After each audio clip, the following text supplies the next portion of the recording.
Arestado ang isang security guard matapos mamaril ng lalaking palaboy sa Quezon City. Git ng sospek, pasaway ang biktima at tinangka pa raw siyang saktan nito. Nasa frontline ng balitang yan, si Ian Suyu.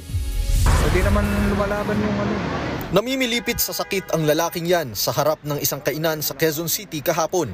May tama siya ng bala ng baril sa tagiliran. Ang suspek sa pamamaril, gwardya ng nasabing establishmento. Ayon sa pulisya, nakaalitan ng lalaking palaboy ang security guard. Nasita umano ito dahil ayaw umalis sa parking ng kainan. Biktima natin, akmasa ng babatuin ng bato yung suspect at agad naman bumunot tong suspect at pinaputukan tong biktima ng 3 beses. Agad dinala ng mga pulis sa ospital ang biktima na ngayon ay nagpapagaling na. Na-recover sa pinangyarihan ng insidente ang 3 basyo ng bala. Nakumpiska naman mula sa suspect ang isang kalibre 38 revolver. Ayon sa mga witness, nakarinig sila ng magkakasunod na mga putok ng baril. Nakita ko po siya tumatakbo tapos binagbabaril po ng 3 beses. Tumakbo po dito. Tapos nangingi po ng tulong sa mga tao. Bago ang insidente, nauna na raw palang nasita ang pulubi sa kalapit na establishmento. Nagigising po siya ng isang gwardiya, parang nagtutulog-tulugan na lang.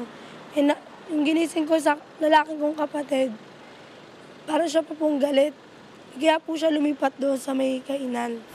Aminado naman ang suspect sa pamamaril. Paliwanag niya, pinagtatanggol lang daw niya ang kanyang sarili dahil sasaktan siya ng biktima. Pinapalis ko lang sana, masyado matapang. Nagdakma ng bato, na babatuin ako ang laki ng bato. Kaya nahugot ko yung baril ko na paputok ko sa kanya. Mabilis po, kaya ganun pong nangyari, kaya ako nga nagulat. Kasalukuyang nasa kustodiya ng QCPD Station 10 ang gwardya. Posible siyang maharap sa reklamong frustrated homicide. Nagbabalita mula sa frontline, Ian Suyu, News 5. Mga kapatid, Andre Felix po.